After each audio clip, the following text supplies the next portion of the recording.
Welcome, friends, to Breakfast in the Ruins, a Michael Moorcock flavour podcast.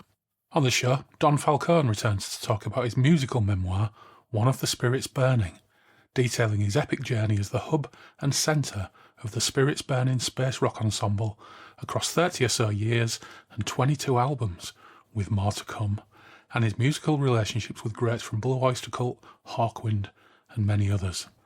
Don also recently concluded the adaptation of Mike's 1970s Dances at the End of Time series as a musical treatment, spanning 4 albums, with Mike's direct involvement writing lyrics, singing, and playing harmonica. As discussed on his last appearance, Don also produced the 2019 Deep Fix album Live at the Terminal Cafe, and, before that, had other musical encounters with Mike that I was unaware of until I read the book, and that sent me straight to the Greyfees HMV to find some choice Spirits Burning vinyl. I picked up Don's memoir from John Davies' JadeDesign.com a while back and, as the multiverse moves in odd ways, it took this long for a suitable conjunction to occur, but I'm so pleased it did. And it was fairly timely too, as my interest in Mike's musical works had reached apogee once again thanks to the re-release of New World's Fair last month, as discussed with Joe Banks just a couple of episodes ago. And apart from all that, Don is a great guest and a fascinating bloke. So, tacitly agree with Lord Mungrove that the apocalypse has indeed arrived, then make yourself scarce, stop playing with your power ring for an hour or so, and join us.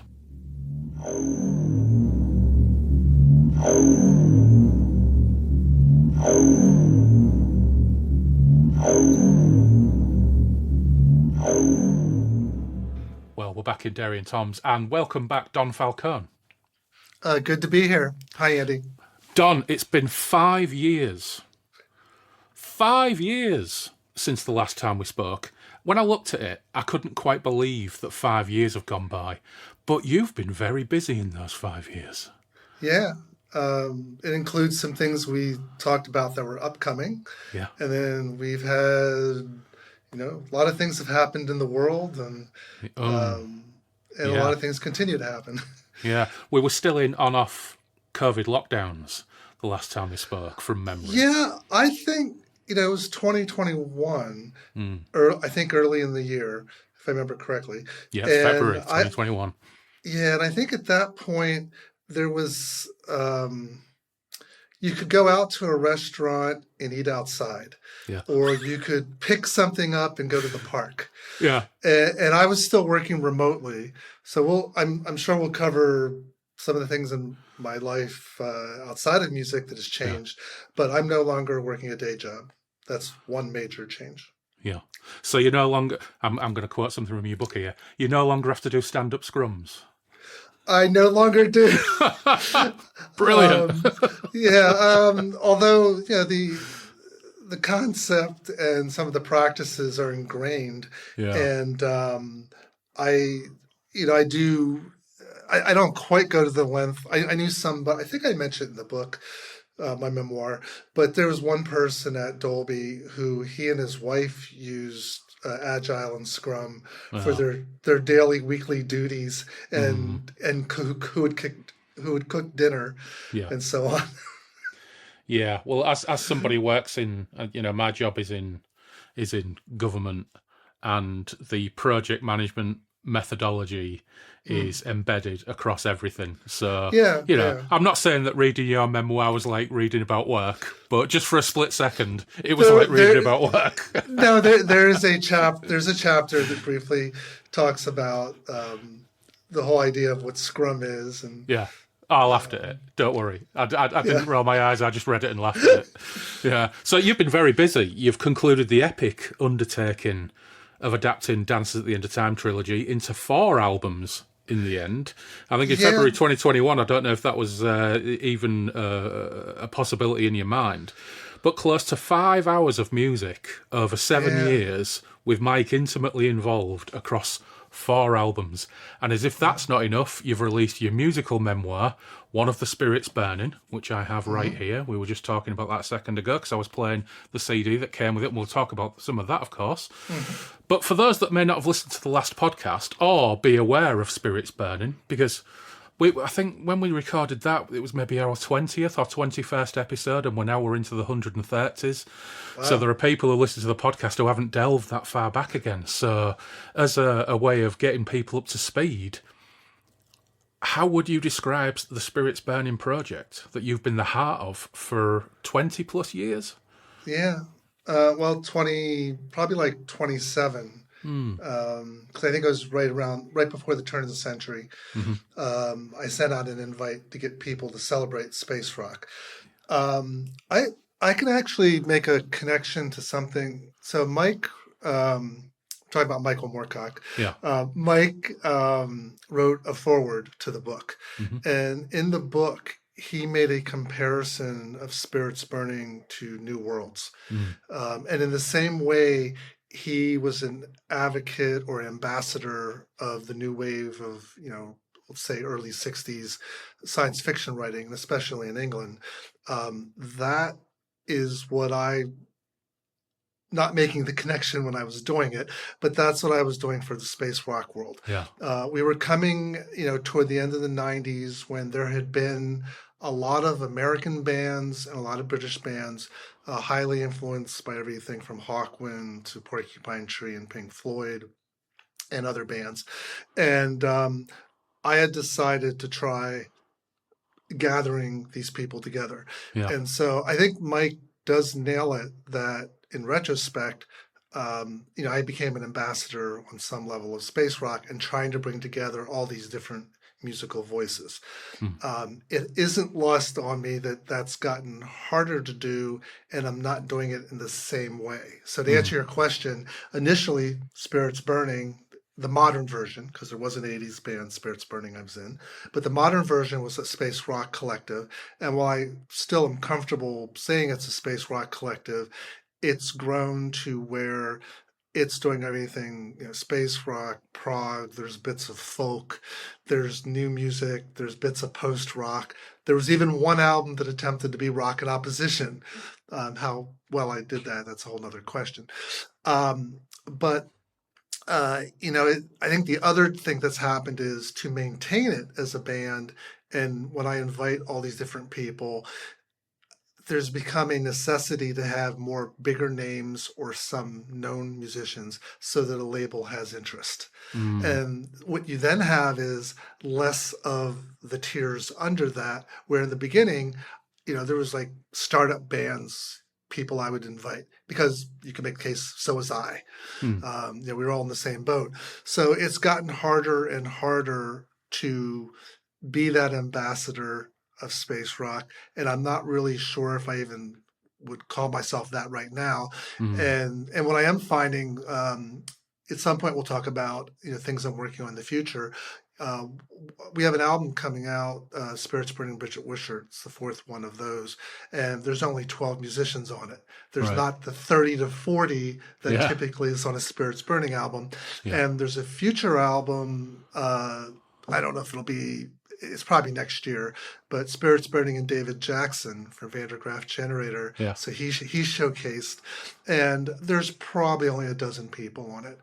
Now I am working on some other albums with 30 to 40 people, Yeah. but and then also, I mean, somewhere in all of this is just the state of the music industry, where it's harder and harder for to have a label get behind somebody that's an independent artist and not a big selling independent artist, because there's different levels of independent music. Yeah. But there are new labels and labels supporting, and so I'm currently able to kind of toggle between a couple labels, and we'll see. But it's clearly, I could see where someone might say that Spirits Burning is essentially, Don Falcone, almost like a solo project, and inviting and collaborating with lots and lots of people. I think that's fair on a certain level, and I may not have said that last time we talked, but clearly I'm not doing just space rock.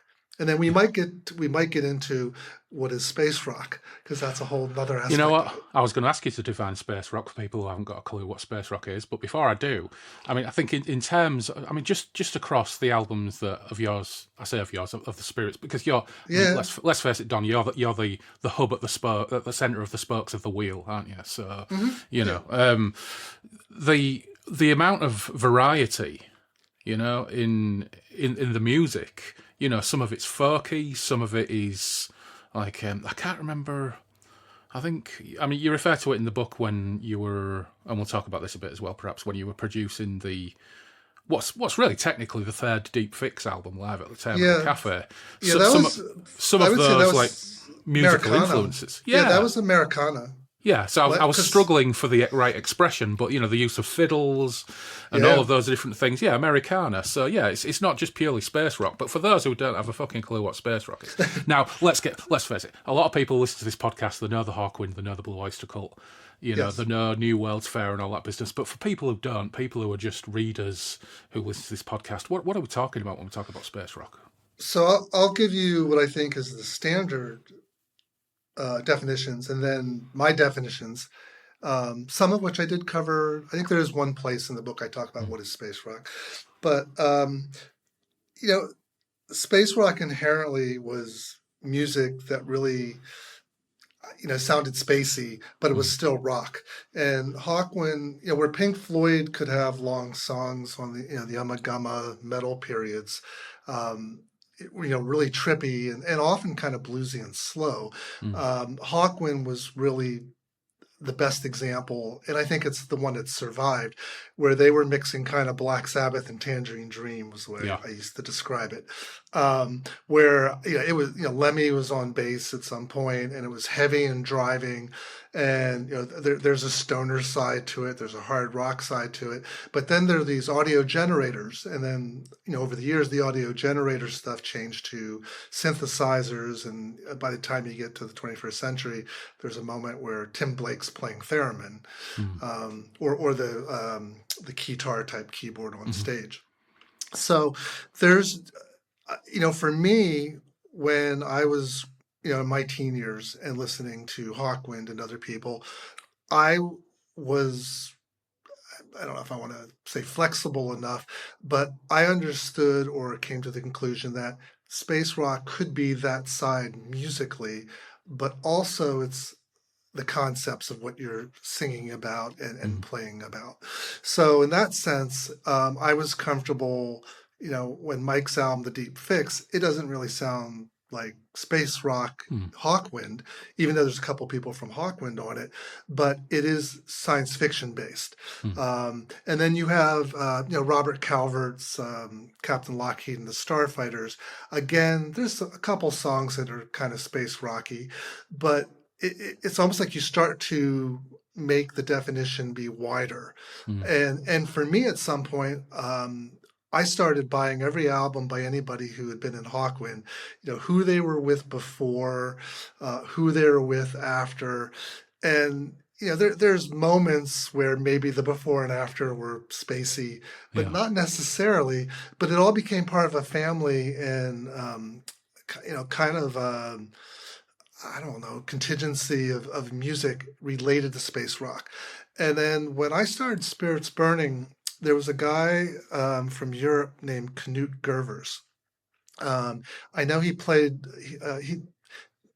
he did, I think he actually played with the Moors briefly, doing some readings. So he has a really good deep voice, and he does appear on some early Spirits Burning albums. But he had said something to me, and I was already on this path, but he said, I hope that what you're doing doesn't just sound like Hawkwind, regurgitated. And that was never my intent. My intent was always to take this further, and see where it goes and try new things. So in that sense, I'm continually challenging what space rock is or was. I'm probably, this is a personal thing, so I guess subjective would be the right word.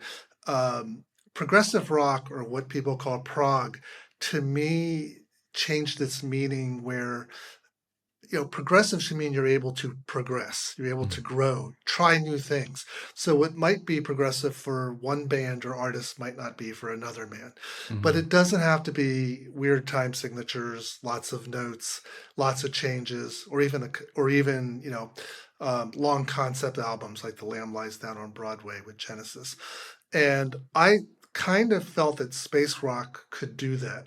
So in a certain level, that early Spirits Burning stuff, you could attach an element of prog, probably not enough for like the people who only like or mainly like Yes and whoever. But in that sense, space rock became a variation of prog to me, where I could try different things. Yeah. There's a weird thing with space rock for me. When I think about space rock, it's odd because, why in my brain, there's an argument to say that it is, but why in my brain wouldn't I consider 2112 or Red Barchetta space rock? You could, yeah. You could, couldn't you? But there's something in my brain, and it falls apart when I think about Spirits Burning, but there's something in my brain which always thought of space rock as being rough around the edges and played by people off their tits on something. Yeah. And that all, so of course that all falls apart with Spirits Burning, because Spirits Burning is complex, very well produced, intricate, in the way that a lot of these prog bands were that would never attract that label space rock, because space rock always seemed to be something edgier and more, I don't know, off the reservation. Almost. If you go to Hawkwind, so they've been around over 50 years now, and I stopped counting how many members or people affiliated with the band, but there are moments where they're really well produced. There's moments where they went very progressive, or with the Elric stuff, it was kind of metal progressive, prog metal. I'm not sure what that's called, or the new wave of British heavy metal. I think was that period. Yeah, I think part of it's perception based for me, because okay, once they got to Chronicle of the Black Sword, it sounds so much. I would argue the same thing with Jethro Tull and Broadsword and the Beast.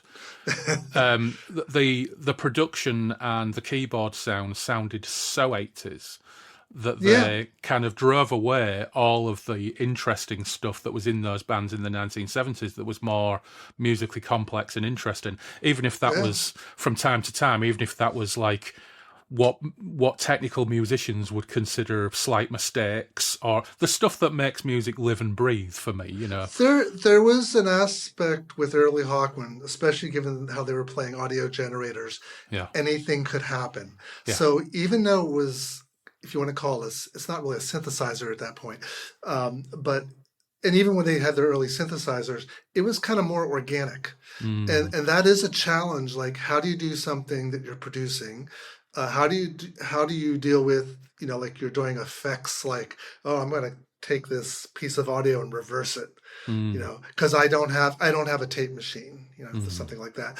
But there was something very organic, and I do think about that. I would like to recapture some of that essence. So it's a challenge. Yeah, it's a strange thing, really, and it's made me think about it all the more since I got the recent remix of New World's Fair that was released about a month ago. Because of course, Mike's been back in the music press. There's he's in Uncut magazine, the latest issue of Uncut magazine, because of the re-release, and all of a sudden people are interested. And weirdly, New World Fair is getting really good reviews. Which is it was always a nice album. It's just it was just different. At the time it came out, it wasn't Robert Calvert's album, and it wasn't Hawkwind. It was never something that got positive reviews from the mainstream, even the prog press. But now, all of a sudden, it's there. Yeah. I mean, this new mix is really, really nice. They've reordered the tracks. But anyway, so it's all kind of common again, and we did an episode on it probably 3 or 4 episodes ago with Joe Banks. Yeah, and it's just made me start thinking about all this stuff again. But back to Spirits Burning. So, you mentioned like having collaborators. I think in the book you've listed all of the collaborators and got input from them. And there's almost 300 people who've worked on Spirits Burning. So at the time of the book, there were 295 people who have contributed to Spirits Burning. Yeah. I do find there's intent to have some funny things in the book. So there's one person who I don't know who they were. So it's one of the first recordings we did for a tribute album, and we can't figure out the drummer's name. Yeah. So I do cover that. But I think out of the 295, there was about 130 responded and gave me their input. So there's a paragraph or two. A couple people gave longer. And that is a long, it's later in the book, but it is a long chapter because that's a lot of people to cover. I think if I wouldn't want the book to become any longer, and it was already quite big. It's over 500 pages. It is a Um, chunk. yeah, and luckily the publisher was nice to say, like, yes, you can go over the first number we had of Yeah. words. It'll just cost more. Mm. Um, but there, I didn't include the instruments the people played. I didn't include the band names that they were associated with. And I think in an ideal world, it would have been nice to have included that. Yeah. The same way I do in the album liner notes. Yeah, when I was looking at it, and I didn't read every single recollection from every single person on that list, but it reminded me of an anecdote from years ago. A mate of mine had a band in Dudley, just near Birmingham, and he said, "Oh yeah, our drummer used to play for the Fall," and it's like, I think you could probably go in any pub in the Midlands, and there'll be somebody in there who used to be a member of the Fall, But I mean, you list of collaborators on the four Dances in the End of Time albums. I mean, Yes. it's an incredible list of people, really, because you got. I'm just going to list them off. Albert Bouchard, co-creator of Blue Oyster Cult, plus other members of Blue Oyster Cult, like even Donald Dama Rosa and Eric Bloom, Joe Bouchard, Ricky Castellano. You've got Hawkwind family members, Harvey Bainbridge, Adrian Shaw, Mick Slattery, Alan Davey, Bridget Wishart, who you've mentioned, and then Paul Rudolph of the Pink Fairies, Chaz Cronk from the Strawbs, members of the Damned, Camper Van Beethoven, Monty Oxymoron from the Damned, people from the Groundhogs. It's just enormous. And whilst doing these albums, you've also released other material like Evolution Ritual that includes lots of the same folks, plus members of Van de Graaff Generator, and a live album. So you've not just been writing a book, you've not just done those four Dance at the Time of End of Time albums, you've done a lot of other stuff as well. Yeah. It did. So my last day. So I was working full time at Dolby there was 10 or 11 years. Whilst working full time at Dolby, of course. Were you working for Pro Tools last time we spoke? So no, but I probably talked a lot about it because give or take a year. I think 2000 to 2011 was Pro Tools Avid. Or DigiDesign when I first started. Yeah. And then from 2012 to 2024 early was Dolby. And I actually got laid off at Dolby, and I knew 2 or 3 months ahead of time. And then my last day was the last day of January 2024. And I ended up writing the book. Actually, I'll tell a quick story. So sometimes companies do some good things, like when it does happen, they're laying somebody off. They can, there can be, healthcare coverage for a little bit. There can be a bonus, or it's probably the wrong word, but something like a pension. But they also can sign you up to a placement agency. So I had a placement agency, and I kind of knew that I didn't necessarily want to continue working full time. I was about a year and a few months away from when I was going to retire. So I thought given the products I was working on, I thought I would make it, and it didn't quite happen. But anyways, the placement agent, the guy there, we would talk and meet regularly, probably every couple of weeks. And at some point, he kind of got that, I might do some contracting, and I am doing a little contracting off and on now. But he could kind of see I wasn't really looking for a full-time job anymore. It was kind of ending. And he said, had you thought about doing anything with music differently than what you're doing right now? He said, every time you talk about music, your face lights up, and it's just all this energy. And I said, well, there's two things that are on, somewhere in my list of possible things. I said, one is write a book, and the other was to make a bigger effort to get music into film or TV.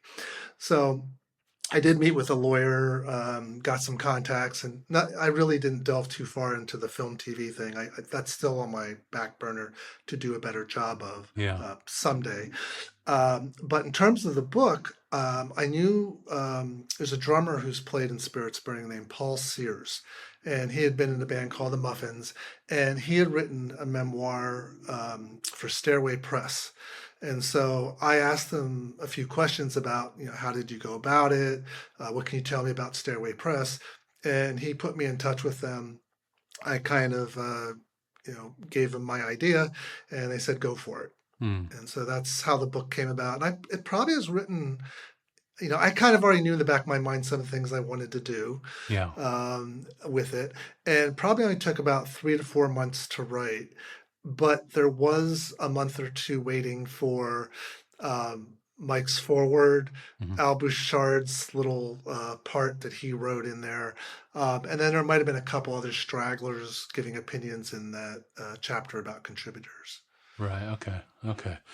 Now let's talk about the book, because Okay. Yeah. there's a couple of things in the book that are really interesting. You've already mentioned one of them, Mike's foreword, when he talks about the parallels between him and New Worlds and you and Yeah. Spirits Burning. I think, some of the things that come across in the book is that often what Mike did with New Worlds was he would prop it up not only from the point of view of being the champion for all these writers and tales and pieces of creativity, but often sometimes he would prop it up with his own cash as well, and that's something you did as well, isn't it? So it's not just it's something that you were really passionate about. Yeah, no, it is. It's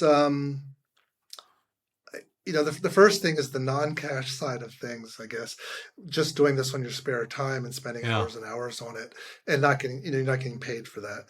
The second thing is, yes, there was cash for, the mastering. Yeah. In almost every album I've been involved with, I paid for the mastering. There's early ones in the '90s, and then a couple more recently. Some of the David Allen Weird Biscuit Tea Time, Michael Clare helped out. He's the bass player. But no, I'm always doing that. I do cover this in the book, and it's always a tricky subject. Most of the people who contribute to Spirits Burning are essentially donating their time and their efforts and their performance. There are a couple names over the history of Spirits Burning that I have had to pay, a fee, or I'm forgetting the other word. It's not dividend. There's Stipend. Yes, Yeah. you got it. Stipend. Yeah.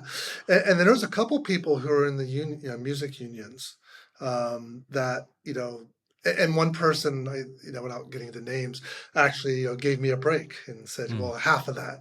So there are some people I've paid. And again, that's what's helped keep it on the map, because you're talking about people that have bigger names. Yeah. But there are many people, straight out, Albert Bouchard donating all of his time and being so involved with this and wanting to be involved with this, to the point where he became a collaborator, and he's on almost every song on the 4 Spirits Burning and Michael Moorcock albums.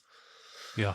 There's a lovely anecdote actually in there, isn't there, where in his little bit, the story about being dosed up on hardcore painkillers after cancer treatment. Yeah, I didn't, I'd forgotten, or I didn't know about that at the time. Yeah, so he's dosed up, dreaming up different elements for the albums, and reading the trilogy for the first time, because he'd only ever read the Elric tales at the insistence of Eric Bloom. Yeah. And he, obviously the Dancers, I think it's obvious, is my favorite book or trilogy by Mike. And sometimes you like things and you have passion for it, and you tell other people that, or you share it, but you don't, we all have different taste, but Al really took to it. And then, there's a point where it was like, this deserves to, get a treatment musically and to get more known, however possible. The other thing, when he was going through that treatment, I can't remember the year, but it was the beginning of the year, my wife and I were on a cruise, back in the days when we did some cruises, and I don't know which one it was, but he was sending me mixes of, so he would add a part to what I had sent to him, and these were like quick mixes just to see if I was okay. And then there were some songs he was starting to begin, and I was getting them while I was on the cruise.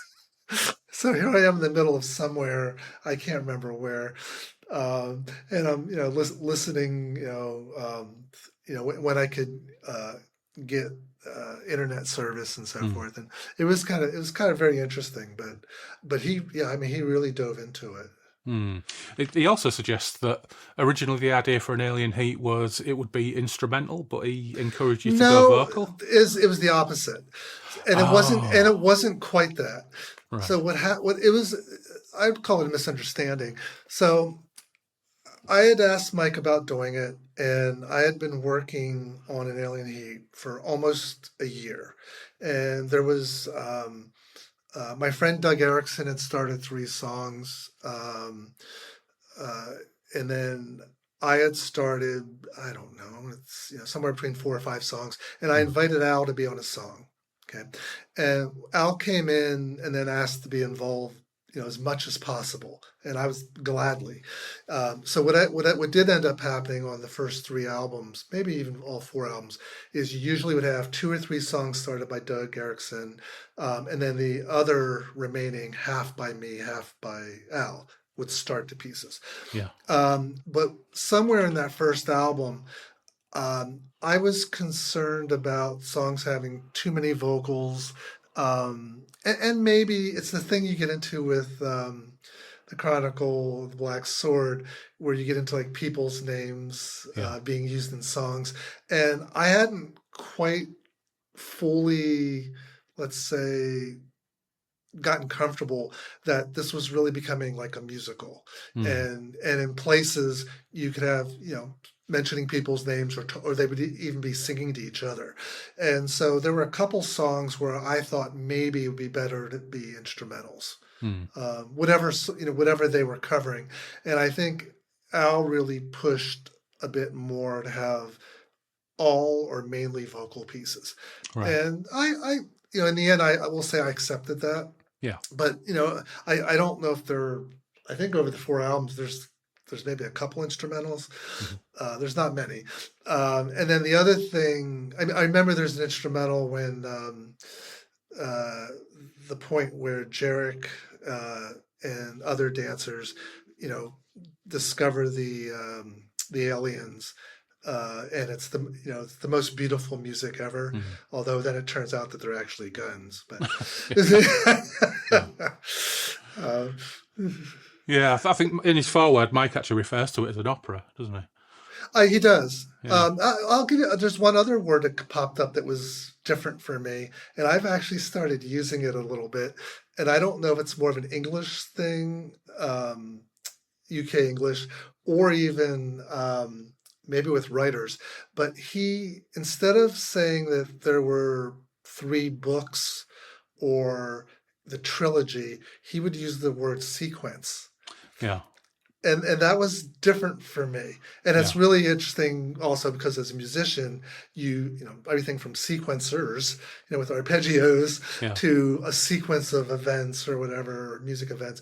But yeah, so I've actually, it works. But in America, we don't typically say, the first sequence of a trilogy or that. Yeah. Or, Yeah, Mike's used that language quite a lot over the years with his work, because he's also said himself that he tries to work the same principles into his writing as he would with musical phrasing.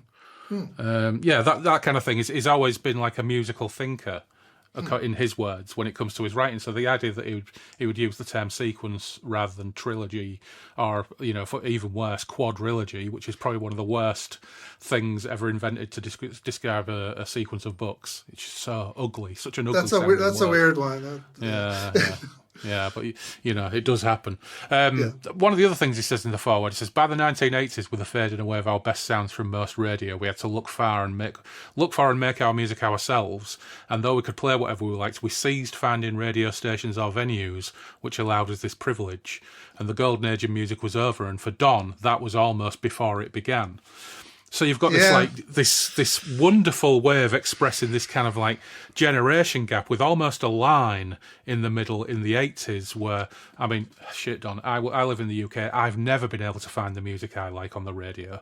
There was the Friday rock show up until the early 90s, and then when that went in the bin, there is no avenue, or there certainly wasn't on AM and FM radio, to listen to rock music. There is, there's digital radio now, so it's a different thing. The only problem with that is you've got to put up with all the crappy adverts. But it's a really lovely paragraph, that, because it says, and for Don, that was almost before it began. So for you, your musical journey began. And one of the most fascinating things about reading this book and thinking about your work overall is where Mike is concerned. If people think about Mike and music, 99 times out of 100, they'll think Hawkwind. They might think Blue Oyster Cult. If they're more invested in the genre, they might say The Deep Fix. But actually, when you think in terms of scale, of creativity and output and involvement, all the work you've done with Mike absolutely dwarfs all of that. I think that's fair. Yeah. He hasn't appeared live on stage with me, and I've only done 2 gigs since I've met him.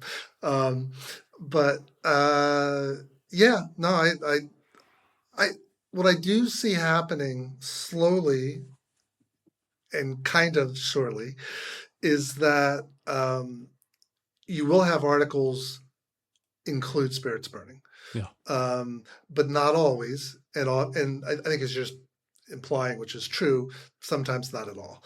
And then Mike did do a good job in some radio interviews and other places where he would mention spirits burning.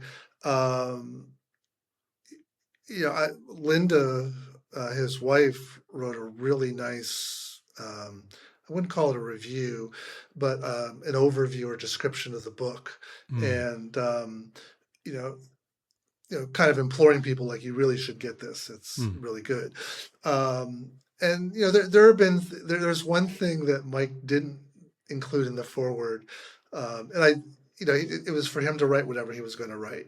But one time on his Facebook page, so it has to be sometime in the last decade, because it's when he has the new name on Facebook. So not his older page, but he made a statement that just kind of blew me away, that he was talking about the best producers and what they can do. And he mentioned 3 people.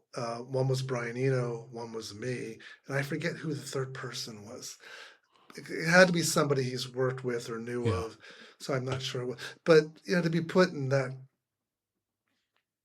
world, that's a great compliment. Now, the other thing I will add in that foreword, he also said some things that are kind of intriguing, and have different levels of follow through. And he basically said I was a producer in demand, so he did go there. And for the most part, the reality is I've only done production of stuff that's spirits burning or other projects I'm in. Now, I did do a Clearlight album, although as I talk in the book, I didn't feel like I really produced it. I felt like I was kind of helping it along, because the Cyril Verdot really knew what he wanted to do with that album, and I taught him how to use Pro Tools here in the music studio. But clearly, I did feel like a producer of Live at the Terminal Cafe, but coming in after it had been recorded, for the most part. And I think we talked about that in our previous interview. That's probably a really a good reason people should go back to that earlier interview with you. Yeah, because that's a really interesting story, isn't it? Yeah, it is. It is. And then I did produce in the 90s, probably the first, only a second or third album I was ever involved with that I was kind of more involved. It wasn't, I was just a member of a project. But Gary Parra, who had been in a band called Cartoon, who were rock in opposition, and they were, he did a solo album. And so I was co-producer on that, and had a lot to say. And then I'll throw in, I have a good friend of mine, who is not on any Spirits Burning albums, but back in the 80s, he popped up on stage for like 1 or 2 songs on a couple gigs. And he was my best man when my wife and I got married. So his name's Ed Kazala. And there's a video, YouTube on, it's on YouTube, but there's a video and circular coming to grips with what you're thinking. But it's called Bourgeoisie, and we're doing, he basically asked me to produce that song and another song. And Bourgeoisie, I had written the music and he wrote the lyrics. And he's updated the lyrics to be more this century as opposed to the 80s. And I wrote some new music parts for it. And we have some friends so I am producing those 2 songs, Yeah. and that's active, and probably by the end of this year that'll pop up on Bandcamp. I don't think that'll get released anywhere as a single. Well, you have to keep me yeah. posted, and I'll point people Okay, to it. I'll try to remember. Yeah, I think in terms of his foreword, he was, as the kids in these parts would say, he was bigging you up. Yeah, he was bigging you up. Yeah, it's. I mean, it's a really lovely foreword, and you know, one of the things I really enjoy about this book is it's a very human memoir as well, because it reflects on successes. It's very honest about mistakes as learning experiences as well, like, you know, I mean, the Pete Pavley bit. But what are the most important things you think you've learned about yourself and your art from this? From not only from for you, but going back over it all, you know, because you wrote this in did you say 2 or 3 months? 3 to 4.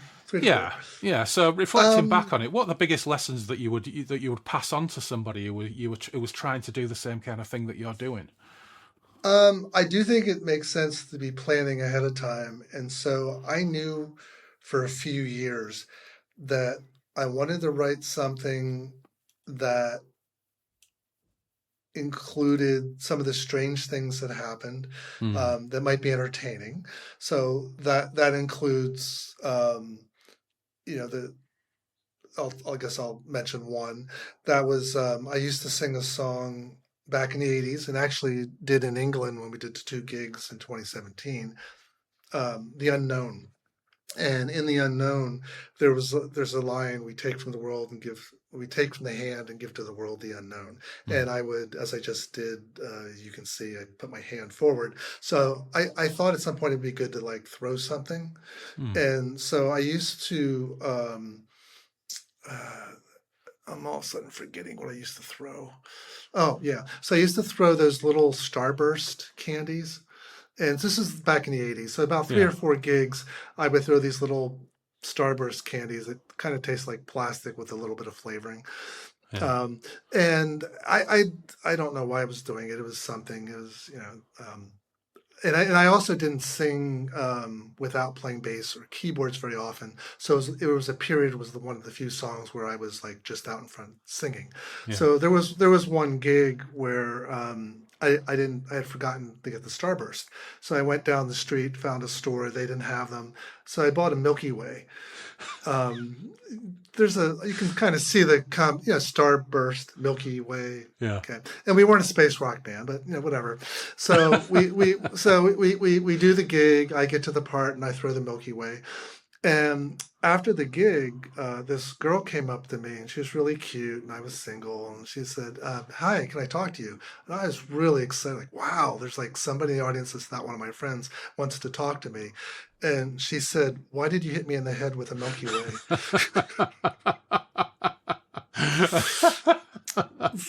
Yeah, that's a valuable lesson. Yeah, that's a valuable lesson. Yeah, and so somewhere besides fun stories, I did want the book to have some level of tips and tricks or guides for independent musicians or any musician, because there's so many things, like I don't know, a full-time musician just experiences a lot of the same things, just at a higher level or more often. Instead of having a couple gigs locally, you have a full tour. So I knew that I wanted to have tips and tricks. I also knew that it's a memoir. So I did want to cover like real things about my life that might not have to do with music, but I also knew the whole reason this book existed was because of the music. Yeah. So there had to be a balance. The other thing, I don't know when I made this decision. So I don't know if this was planning, 2, 3, 4, 5, 6 years ago in my head, or it was as I got into the book. But I was a creative writing major in college. I have a graduate degree in English creative writing, and I used to write a lot of poetry, and I actually wrote some short stories in college that got published in the college newspapers. And I did want to somehow do some level of creative writing in this. I didn't want it to be, just, start to finish, same voice. I also throw in, I read Paul Sears' book a couple times because he also had a second edition. Yeah. And there were things that he did that I liked, Like he would intersperse other people's comments. So I was like, okay, I'll invite Bridget to write a couple pages. I'll write Al Bouchard to write a couple pages. But then on the other hand, when I read his book, I had trouble knowing who was saying what occasionally. So I probably did, in retrospect, I could learn from what he did and okay, so if we indent and it has a different font or something within what the publisher allows, that can flow better. But going to where I guess the place I want to really go, and I don't know if you got this at all from the book, and there's kind of hints early on. There's a Ulysses Joyce side to it. Okay. And so what I kind of wanted to do was not have the same voice chapter to chapter. Yeah. And true, there's probably a main normal writing voice that happens, but there's a chapter where I just ask, I think it's one of the early chapters, second and third, where I talk about that I sent out the invite to people for Spirits Burning. And then I said, could it be this? Could it be this? And I give examples kind of leading into what it became or was becoming. And at the very end, I answer yes. And I could have answered each one yes. And I could have said yes, yes, yes, like the end of Ulysses and Molly Bloom. But that was a hint. The next thing is there's an early chapter about the gig at Cosfest that became the live album. And it's written like a user manual. It really is, maybe it does go back to the Scrum stuff, but it basically has, here's a title, here's an opening description, here's task oriented, so they're numbered, and then here's the steps. And, I was able to weave in other ideas because it's a book. But I think Bridget made a statement, reminded her of kids' how-to books to build something. I think if I remember correctly, that's what she said.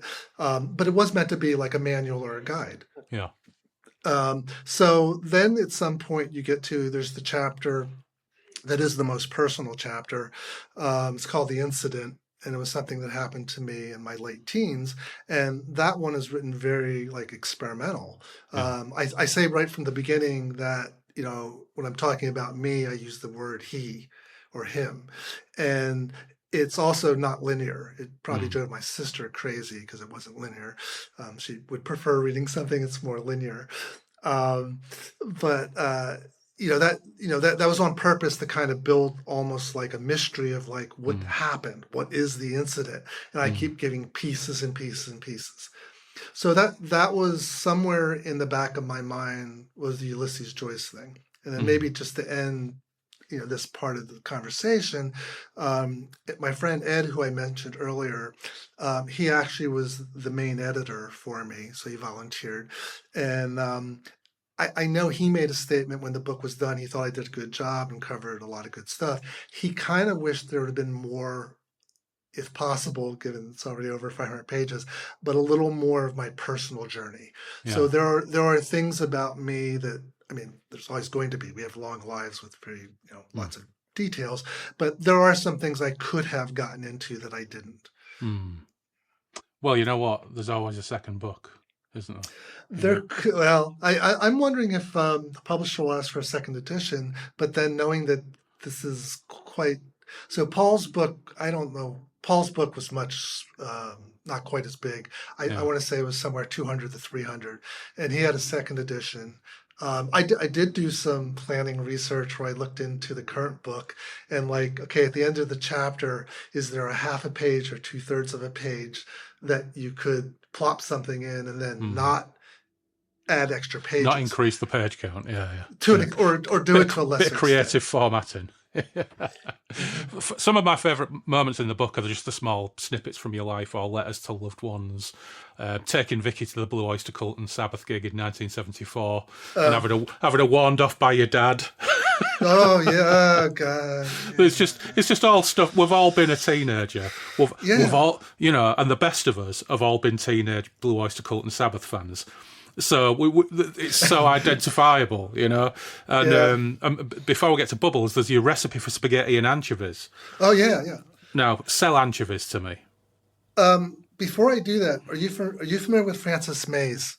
No.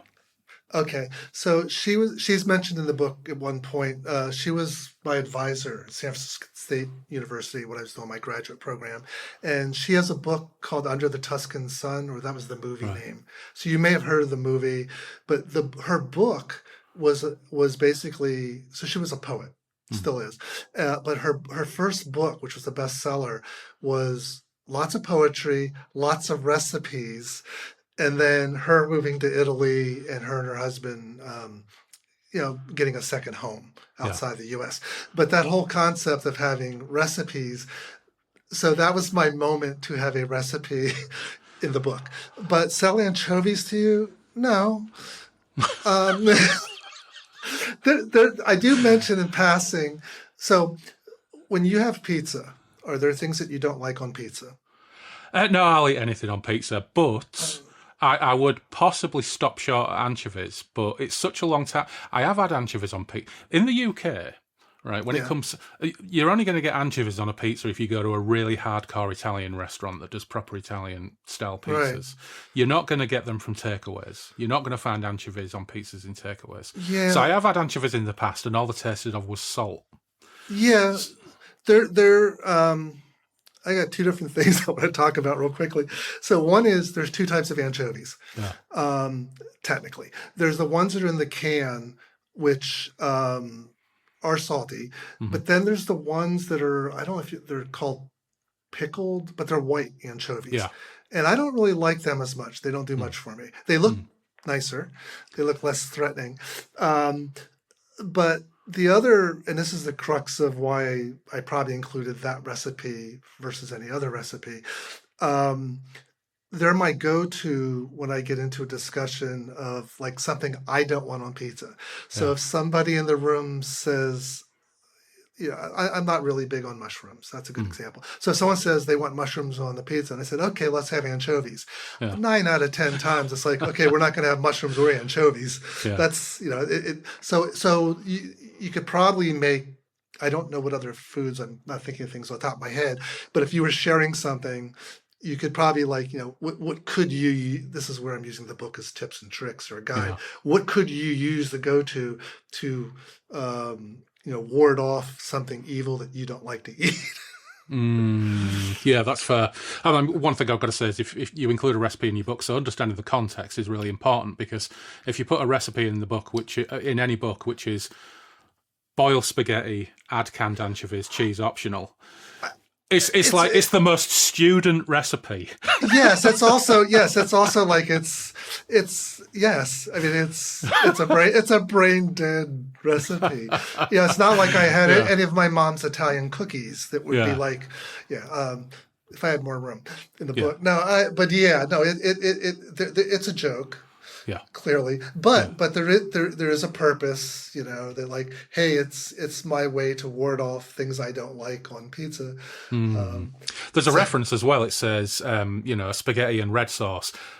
What do you mean by red sauce? Do you just mean like a tomato based? Yeah. Because there's white sauce, tomato sauce, there's pesto. Yeah. I just wondered if red sauce was some kind of esoteric, strange thing that I didn't understand. When it comes to pizzas in the UK, not only do you not tend to get anchovies, probably the most controversial thing you get on a pizza in the UK, which causes extreme division, is just pineapple. They would call that usually a Hawaiian. Yeah, Harley pineapple on a pizza. I don't care. I don't like ham. Yeah. Although I say that, but then my wife and I took a trip. It was supposed to be up the Rhine, but we ended up having the water was too high or whatever, and so we ended up busing it from places in Germany and so forth. But we had Black Forest ham somewhere in Germany, and it was wonderful. It didn't taste anything like ham here. Ham here is just horrible for me. There's ham and there's ham, isn't there? When you get something like Bavarian ham or something that's properly smoked and properly dry cured, a lot of the ham you get is processed. It's full of added water and salts and nitrates. It's gross. But good quality, properly cured ham. Oh yeah, it's hard to beat. It's hard to beat. You know, there's going to be a lot of people screaming at their phones or laptops or Spotify or however they're listening to or digesting this podcast about the idea that, you know, I am pro pineapple on pizzas. Oh. But back in Hull, when I was in my late teens, for a very short period of time, there was a pizza shop on Anlaby Road in Hull that did a pizza with banana on it. That's weird. But it was fucking weird. Yeah. And I will say that, you know, I had a couple of slices. I didn't throw it away. I didn't balk, but I would not choose to have banana on a pizza. And it's not necessarily been a problem because never in the subsequent 34 or 35 years have I ever come across banana on a pizza from anywhere else. So, yeah, I think it was some kind of weird experiment that didn't work. Yeah. Yeah. I mean, I don't know if it pops up on my Facebook page, but there's a group of people, we do pizza crawls. So there's what we do is we go to like North Beach in San Francisco, which is an Italian area, and we'll like go to 3 different pizza places and walk, you know, and we'll get like, we walk in and they think like, oh, wow, there's 6 people, 7 people, but we get 1 pizza because we're each getting 1 slice. Yeah. And then there is a couple people in the group who are vegetarians, so sometimes we get half and half or just 2 pizzas. But yeah, we'll do like 3-4 pizzas, and we're only doing it now like every 3-4 months. But it's not so much we're in search of the best pizza, but just to really, you know, we're kind of in a golden age of pizza in the Bay Area. It's really good stuff. A friend of mine, Hussein, and he'd acknowledge this if he was listening to this, we have firmly committed when we retire that we will do a similar kind of thing, but we're calling it our shawarma quest. We will go on regular monthly shawarma quests. I don't think it was you, but there was somebody we got talking about the Avengers movie, and it was the first Avengers at the end of it, in the credit scenes, they're trying shawarma. Yeah. And they started to do that. They wanted to like recreate that. Can't beat a good shawarma. There's got a bit off piece there, haven't we? But there are some really, really lovely things in here. I love that Bubbles letter to your buddy on page 253 as well. Yeah. And how reflective that is. It's just such a lovely thing. There's so many little personal reflections as well that lend weight to how individual these people are that you've worked with, that fans like me would think of like these monolithic presences in rock music. You know, so there's a reference to Al Bouchard, co-founder of Blue Oyster Cult, giving up his high school teacher job. And for me, it's just like, it never would occur to me in a million years that Al Bouchard just took a job as a high school teacher. Because in your brain, they're these huge rock monoliths, you know? Yeah. I think it's mentioned in the book that he got an award from Obama, President Obama, and he went to the White House. So it was a teaching award. So here's a guy who's been on, you know, his gold records, got an award from a president of the United States.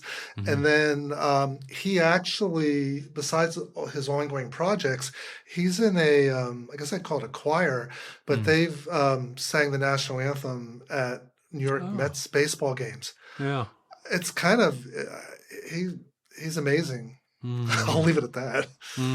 Or you know, inspirational, that, you know, just keep doing things and trying things and, you know, not doing a single thing. Yeah, I've learned a lot from this book as well, and you know, interesting stuff as well. But just being a Spirits Burning fan, I'd managed to completely miss the album Alien Injection. I don't know how it passed me by. I ordered a vinyl copy, by the way, but it hasn't arrived yet. Wow! But when I was talking to Joe, we were talking about you know, the expanded version of New World's Fair having things like the Brothelin Rosenstrasse session tracks on it. Yeah, but none of the Entropy Tango demos. But then you've reworked and expanded tracks from the Entropy Tango demos, and they're there on Alien Injection. Yeah. Which and I think tons and tons of Moorcock fans out there. I'm telling you, I'm talking to you, Moorcock and Hawkwind and music fans. Those tracks are on the Spirits Burning album Alien Injection, and they sound fantastic. So and they're right there. So yeah, so much stuff to go at. I mean, you know, it made me think as well, because the output of Spirits Burning, you included a limited edition CD with early releases of the book, like a curated collection of Spirits Burning tracks. And it occurred to me when I was listening to that, how on earth did you manage to curate 14 or 15 tracks from all of the back catalogue of Spirits Burning? Don't tell me you rolled dice. No. So again, in the planning stage, there were certain things I knew that I wanted to do or had to do in my estimation. So I knew it was an opportunity. Well, actually, let's start with, I'm semi going in some level of order, but I knew that I wanted to have, there had to be at least one track with David Allen. Yeah. There had to be at least one track with Mike. There had to be at least one track with Albert. And, kind of ideally, that track would have Buck Dharma on it. There had to be one track with Cyril. There had to be at least one track with Bridget. So that's about 5 of the songs. Allen is probably a special case because there was Non-Spirits Burning as well. So I think there's a Weird Biscuit Tea Time song. And then I wanted to kind of do something special where you look ahead. So there is a track with David Jackson from that future Spirits Burning and David Jackson album. Yeah. And I also thought it was a great chance because we're talking about the history and, the story of, the story of Spirits Burning starts in the 80s because there was a Spirits Burning in the 80s. Yeah. And there was a band before that called Chameleon that essentially became Spirits Burning. So I thought it was a nice chance to have a couple songs from that period. And then it also ties into the book. When my mother was alive, the one song she really ever liked from the 80s was a song called Laura Lynn.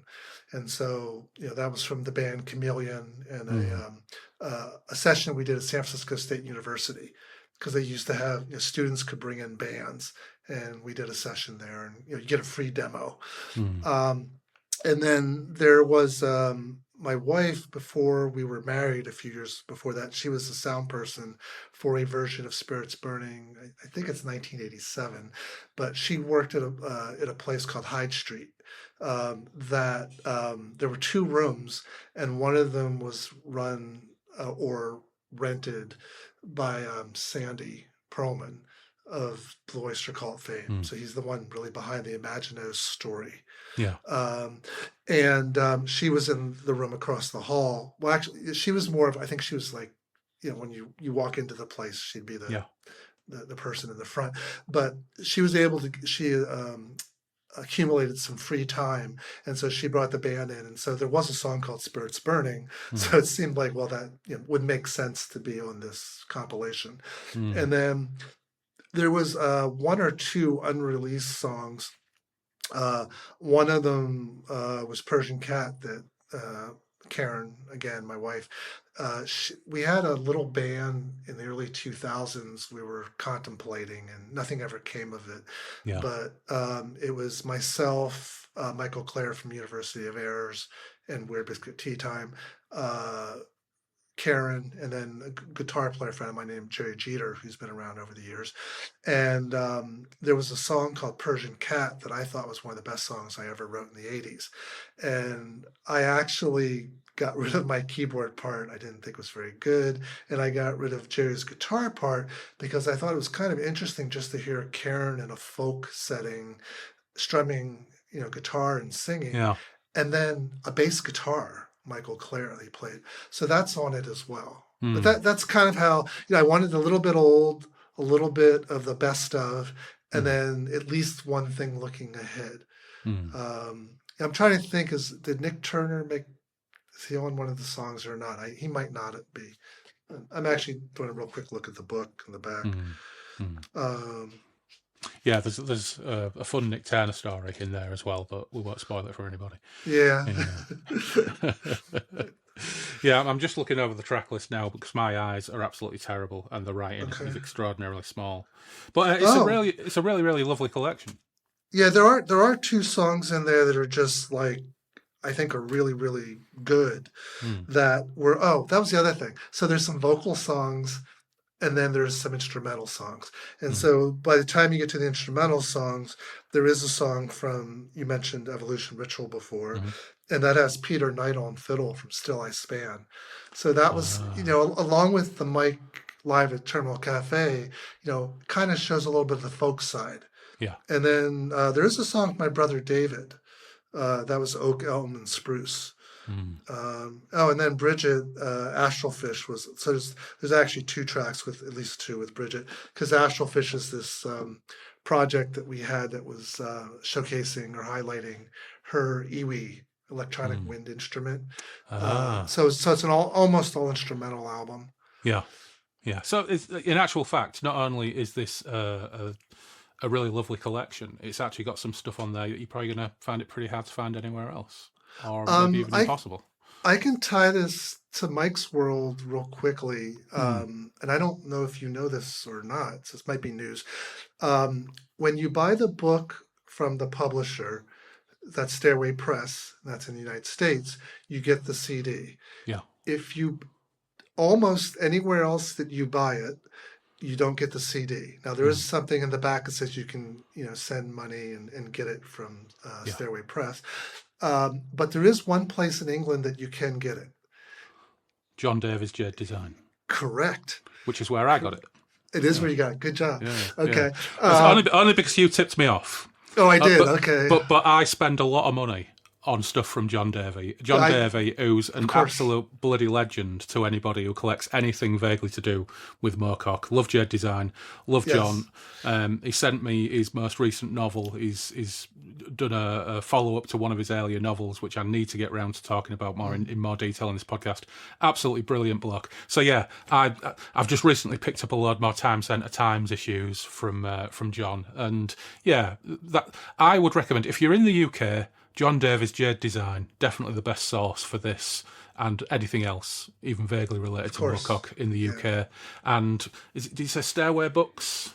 Stairway Press. Stairway Press. And then one really quick story, definitely not in the book because it happened after, is that I put Stairway Press's publisher, or the guy who runs it, Ken Kaufman, I put him in touch with John. At Jayde, and I basically said, is there a way we can have him be the European distributor that does carry the CD with the book? Yeah. And I was able to get him to order X amount of copies. I think at some point he's going to run out, and the postage cost is, even if you're buying, is that considered wholesale? I guess, but it's a problem. It's a problem, but you know what? For me, if you can get this, because let's face it, Don, this book is the size of a house brick, and if you can get the CD with it as well, it's definitely worth every penny. So yeah. Let's circle round then to where we began, because of course, not only just getting this book out last summer, you got part 2 of The End of All Songs out as well. So that 4th album, when you first mooted and started kicking around the idea of adapting this, it was a case of, if this works, we may do more. And here you are 4 albums later. How does it feel to have it all out there? All kind of different emotions. I mean, it's, I will say, as we got to the 3rd one, I realized that the book, which is the 3rd book, End of All Songs, is bigger. And I thought we couldn't tell the whole story in one album. And so I've used the term, we did the Harry Potter part 1, part 2 thing. Although, to be fair, that the Harry Potter thing was naked, cynical capitalism. Whereas no, you're absolutely right. The End of All Songs is twice the size of Alien Heat and Hollow Lands. Yes. So that happened. But, there was some new challenges along the way because of the pandemic. So there were 4 sessions in Texas with Mike, and I did the first 2, but the next 2 Mike and Linda were happier not to have me fly in a plane Mm. and bring in, a number of germs and other Yeah. potentialities along with me. So there's someone who used to work at DigiDesign with me, who I used to manage, who works at Apple in Austin, and he was Nick Palacciotto. I think he's mentioned Thanks in the two albums, but he basically, I would tell him, here's what I want Mike to do or try, and then here are snippets or the songs, and I would send him, the in current or in progress current version of the mixes, and then he worked with Mike, and for the most part that worked. I think the only thing that was, me not being in the room, I couldn't try additional things, Mm. and then there's a couple places where, I would make sure to have Mike do 3, 4, 5, 6 takes, just in case you had to piece it together. Yeah. But overall, it came out well. I actually, I was kind of surprised. I heard from Alan Davey a few months ago.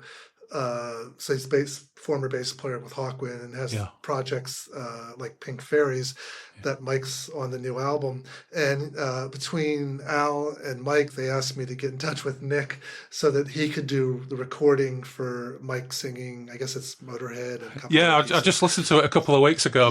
Mike singing Motorhead. Yeah, absolutely fantastic. So good, good. But yeah, I was involved in it. I was kind of surprised to be involved, only in helping steer the course. Yeah. I don't know why they didn't. Mike has Nick's phone number. But it's kind of interesting, to help. Yeah. But yeah, so getting back to your original question, at some point you then have to ask the question, what's next? That would have been my next question. Yeah. Yeah, and I think specifically in terms of Mike. So what I can tell you is Cleopatra is going to re-release an Alien Heat. So it was originally a different label, and I got them signed up because there are people who missed it, and it's quite hard to find. And they're even under separate listings on Bandcamp. Of course, because well, the one I got the rights back to, so I have a page of all the Spirits Burning things that I have the rights to. Yeah. The other one is everything Cleopatra has released, which has been the other 3 Spirits Burning and Michael Moorcock albums.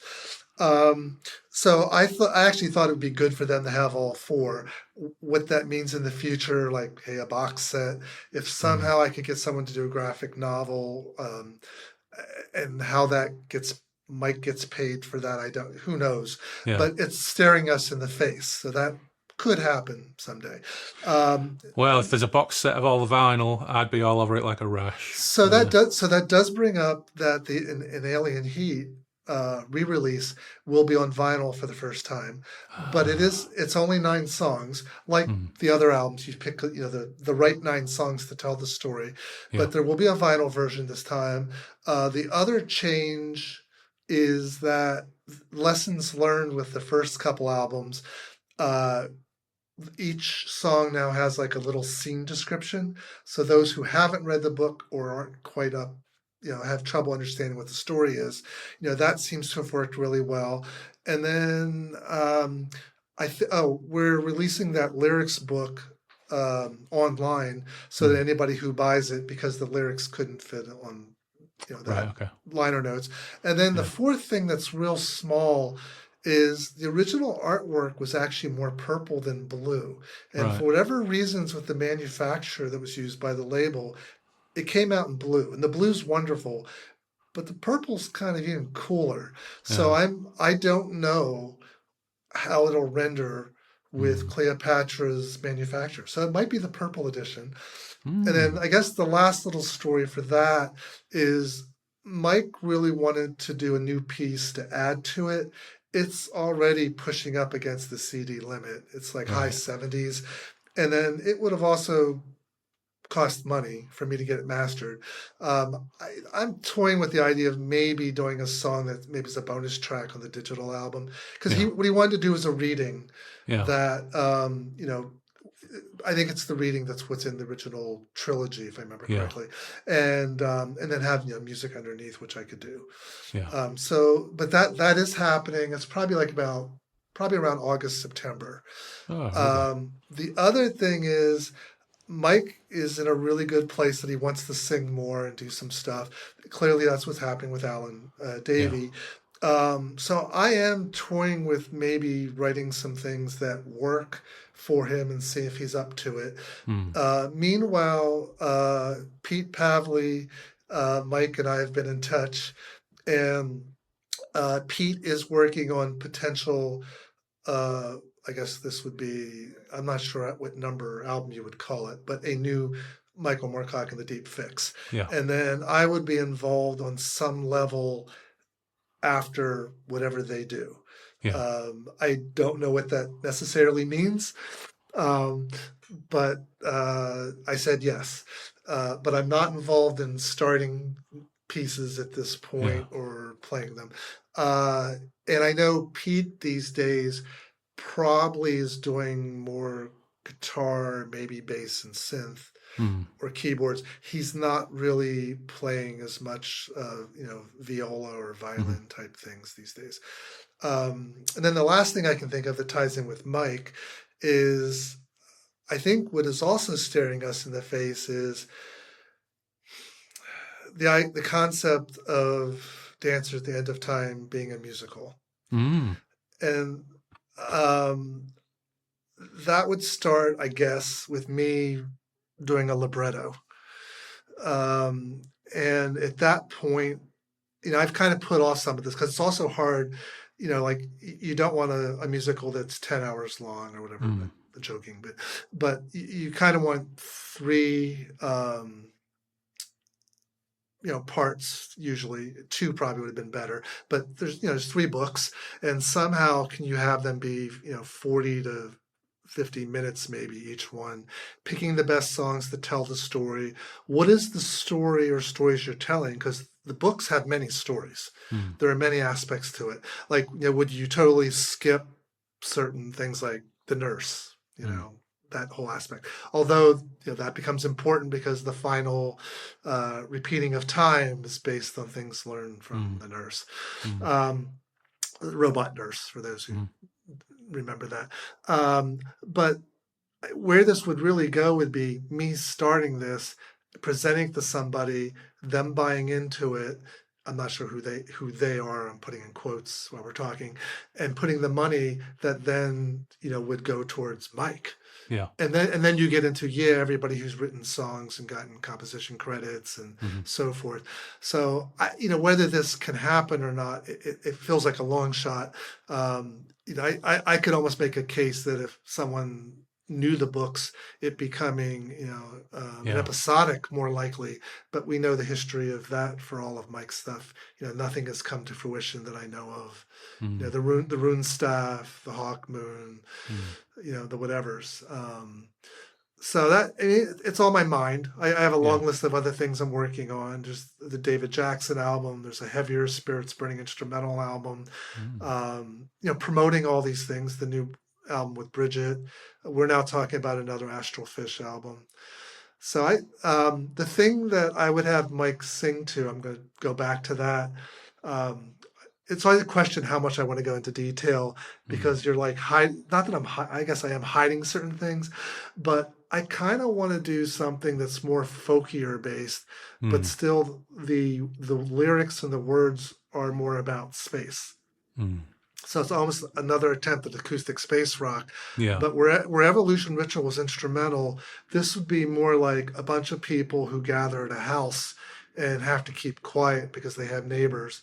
And they kind of almost like in a Fairport Convention way, with or without a drummer, but they can jam a little bit. Yeah. So you can have songs, but almost looking at 100, 200, 300 years ago, which there really aren't songs of them thinking about aliens, it turns out. There are things about, there's ancient Egyptian stories about, I'm forgetting the person's name, but him and wanting to have a wedding for his daughter, and he goes away to heaven or somewhere for like 10 years, and when he comes back, the city's now like 100 years into the future. So there are things like that. So anyways, I'm toying with some ideas, I would write some lyrics. I could foresee me asking Mike, Bridget, and other people, would you be willing to write some lyrics? And then we do some songs. So we'll see. Well, you know what? It all sounds really super exciting, and I'll be following progress and all these things keenly. But in the meantime, I'll link to all of these things in the show notes. I'll of course link to the book for John Davey and to the Stairway Press. Stairway Press. I keep thinking staircase. Well, it's good. It's good you didn't say Stairway to Heaven. So. Yeah, that's fair. Yeah, no stairway. Yeah, and we'll get the word out on all this stuff. Get the word out on the book and on the release. The almost 7-month-old release. I can't believe it's 5 years ago. We said, once this is out, let's talk again for the Hollow Lands. And 5 years later, 3 more albums have come out, not just one. Yeah. But it's absolute delight to talk to you again, Don, and we'll point everybody we know towards your work. Yes, same to you, Andy. Thank you for the support and the opportunity. Also, it's great to see that the show has. Yeah, what number episodes are you at now? This will be 132, I think. Yeah, that's a lot. Yeah. That's really cool. Congratulations on this ongoing and surviving and growing. So, you know what? It's been a great hobby, and we referred to lockdown and COVID earlier on. We had like a 3-month period where we didn't record a thing because before COVID we were recording everything in person. And then COVID kicked in. Nobody really knew what the hell was going on with COVID anyway, did they? And it was all very weird. And it took 3 months for me to get my head around recording remotely. So Phil and I recorded. So we did 3 episodes on the Eternal Champion just in the house during lockdown. Okay. And then I got my head around recording remotely, and probably 90% of what we do now is remote.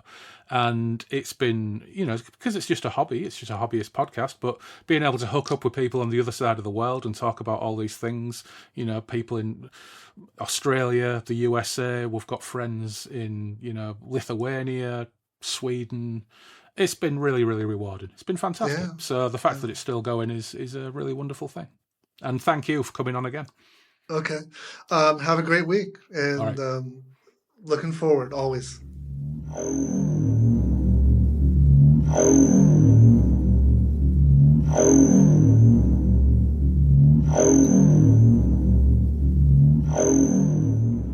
Many thanks to Don for returning to Derry and Toms after a whole and very rapid 5 years. You can find lots more info about Don and his work on donfalcone.com and spiritsburning.com. And you can pick up Don's memoir, One of the Spirits Burning, from good bookstores, or direct from Stairway Press in the USA, and in the UK, I'd of course recommend John Davey's website, jaydedesign.com, and that's Jayde with a Y, because it looks like John's stock still includes the limited edition CD, which is well worth grabbing. You can find the Spirits Burning albums on Bandcamp, or wherever you buy your CDs and vinyl. I'll link to the Moorcock-related albums in the show notes too, and we'll play this episode out with the first track from The End of All Songs Part 2, When Will We Hear? But in the meantime, thanks as ever to our glorious patrons. First, those without tier, Anthony Piconti, Tim Cardos, Dave Dempster, and Sebastian Weetabix.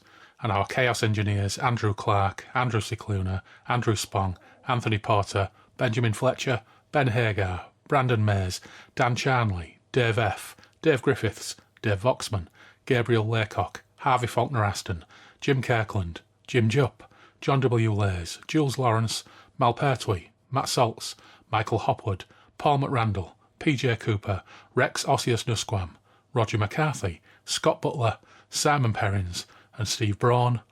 And of course, thanks to our crafty jugaderos, Aid von Stort, Adrian Tchaikovsky, Alexander Harris, Andrew Van Ness, thanks for the upgrade, Andrew, Kathy Rhubarb, Chris Sharp, Christian Hundal, James Connell, Graham Holden, James Knight, thanks also for the upgrade, James. I shall buy you a pint at Rolling in the Ruins. Kevin Williams, Liam Turner, Lorne Hugo, Loz, Mark Buckley, Mark Hewlett, Mark Taylor, Matthew Broom, Murray Palmer, Nick Hopkinson, Ofer Ziv, Ritzby Skits, Sean Twist, Toby White, and Taylor Lavery.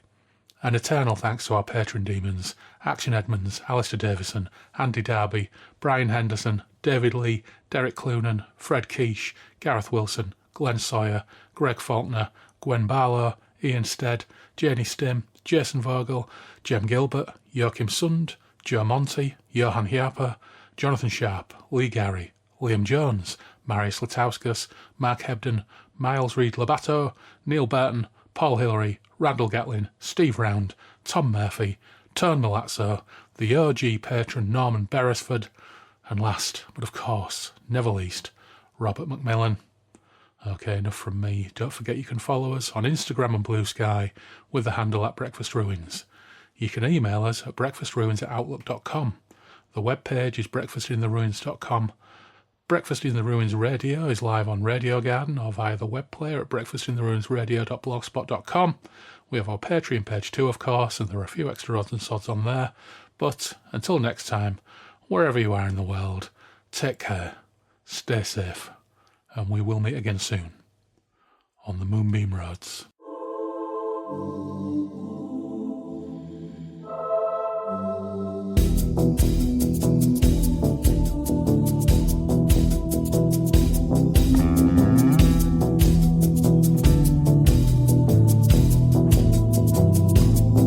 How do we survive an alien heat when the history of our lives continues to repeat? And how do we free from these hollowed lands when time tightens its remaining strands? When will we hear the end of all songs? When will we hear the end of all songs? When we resume our dance at the end of time. When we complete our dance at the end of time. The cycle of the earth nearing its end. The human race has ceased to take itself seriously, using its inherited knowledge to indulge in riches fantasy, to play a man in imaginative games, to relax and create beautiful monstrosities, beautiful monstrosities.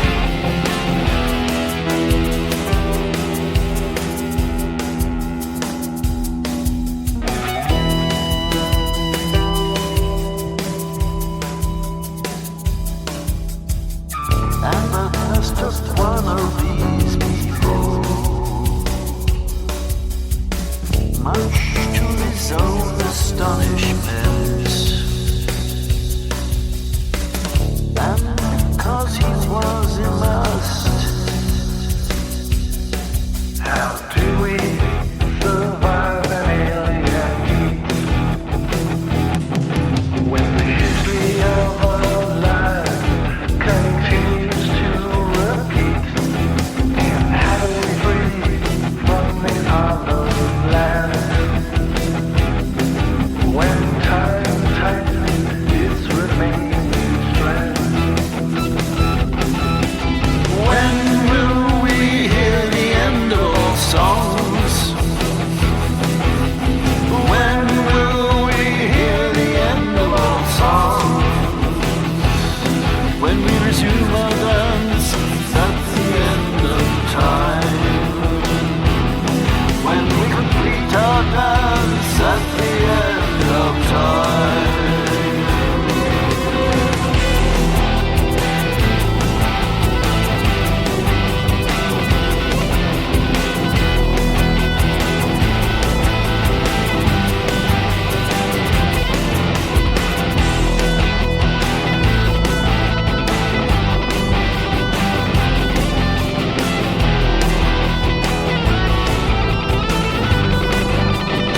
much to his own astonishment.